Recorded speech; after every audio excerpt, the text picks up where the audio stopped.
Olá pessoal, sejam bem-vindos à nossa segunda unidade de estudo. Agora que vocês já conseguem conceituar o direito administrativo, já sabem que a administração pública tem um regime próprio e que ela tem um conjunto de leis e princípios que se aplicam exclusivamente a ela, nós já podemos começar a entrar em temas mais específicos do direito administrativo. Na unidade 1, como eu já disse, vocês terão como material de apoio o primeiro capítulo do livro didático e os textos disponibilizados como material complementar. Nessa segunda unidade, e por uma questão didática, optamos por falar, primeiro, da organização da administração pública brasileira, ou seja, como ela é organizada, quem faz parte dessa administração pública, quais as regras que lhes são aplicáveis, dentre outros assuntos correlatos. E vamos falar também, posteriormente, dos agentes públicos dessa administração. Veremos quem são as pessoas que atuam em nome do Estado, como que essas pessoas ingressam no serviço público, direitos, deveres, dentre outras prerrogativas e restrições.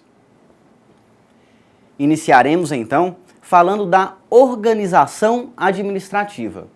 Para esse tema, vocês terão como material de apoio o capítulo 4 do livro didático, que embora tenha o título de Serviço Público e Função Pública, ele trata especificamente da questão da organização da administração.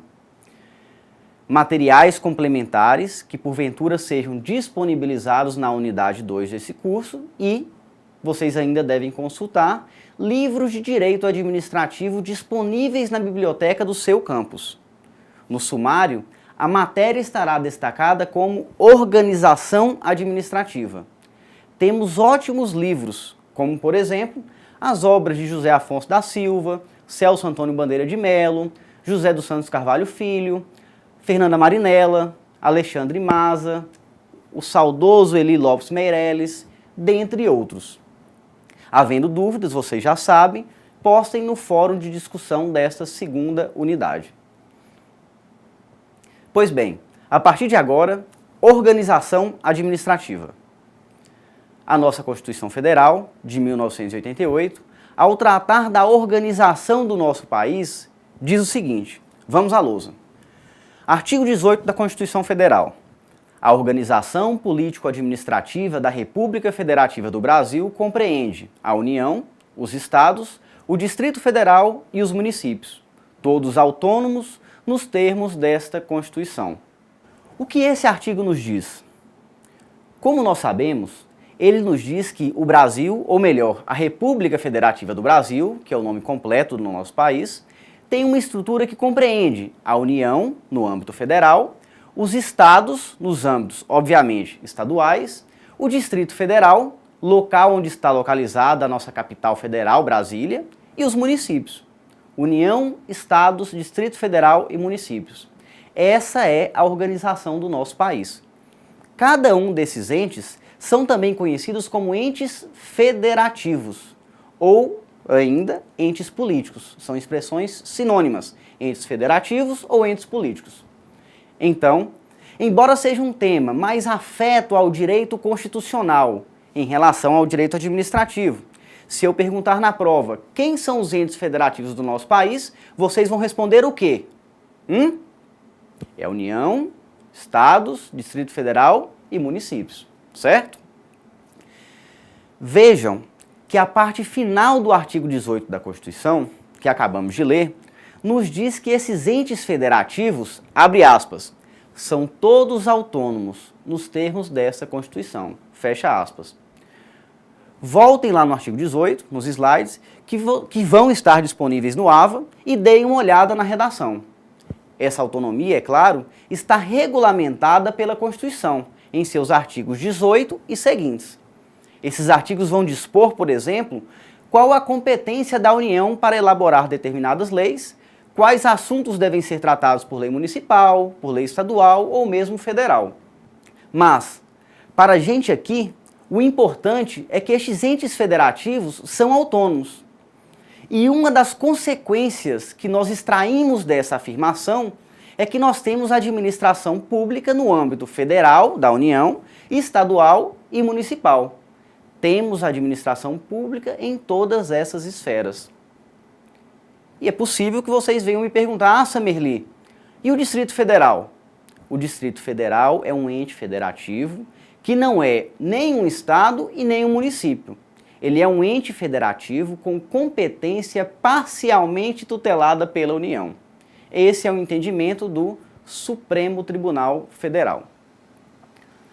Recapitulando, nós temos administração pública no âmbito federal, estadual e municipal. Logo, obviamente, nós podemos dizer que temos atividade administrativa nesses três níveis, federal, estadual e municipal. Partindo dessa premissa, eu pergunto aos senhores, quem presta e como é prestada a atividade administrativa no nosso país? Essa é a grande pergunta do tema que estamos estudando no momento, organização administrativa. O que nós vamos estudar é isso, vamos ver como a atividade administrativa é prestada e quem são as pessoas que podem exercê-la. Esse é o nosso objetivo a partir de agora. E muito cuidado, com todo o respeito que eu tenho aos manuais e apostilas de direito administrativo, nem toda referência trata esse assunto de maneira simples. E a questão é simples. Olha que incongruência. Por isso, eu preciso que os senhores prestem bastante atenção no que nós vamos falar daqui em diante.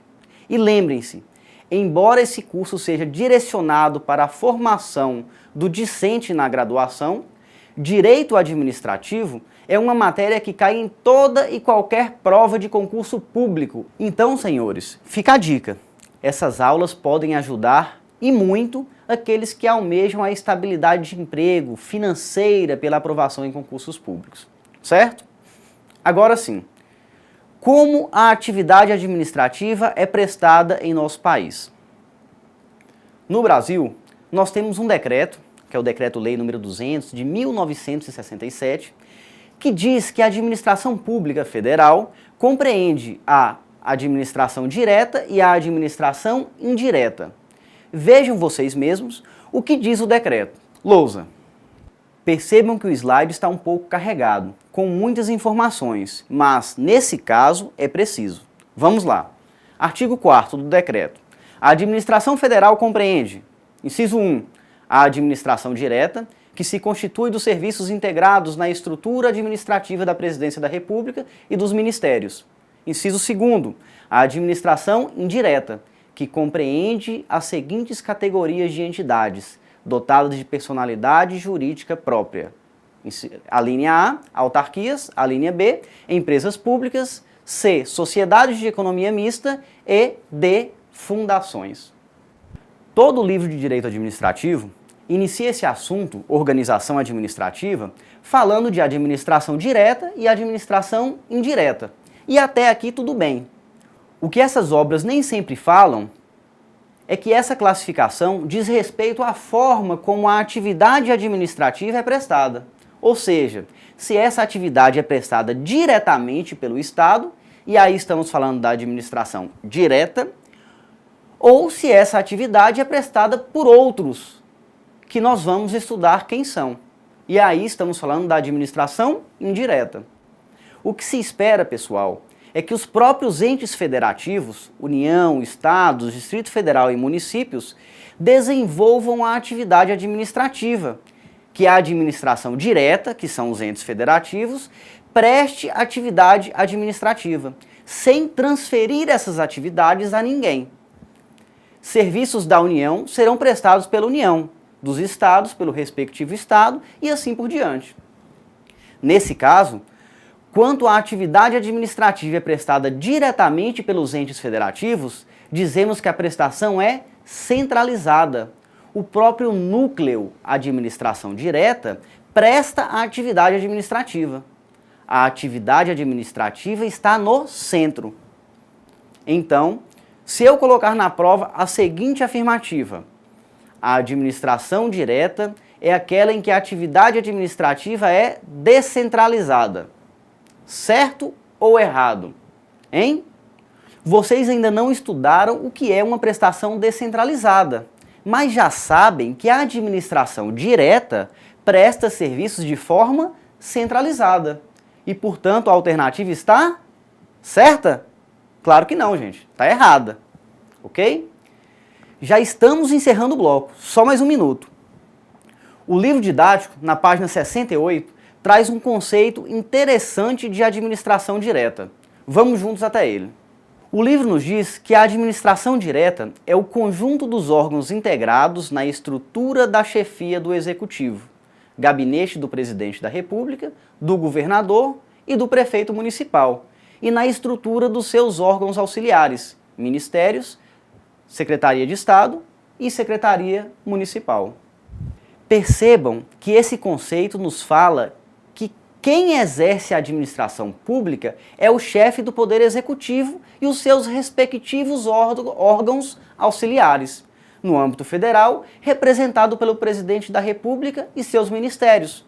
No âmbito estadual, representado pelos governadores e secretarias de Estado. E, por fim, no âmbito municipal, representado pelo prefeito e suas secretarias municipais. Bom, senhores, obrigado pela atenção e até daqui a pouco.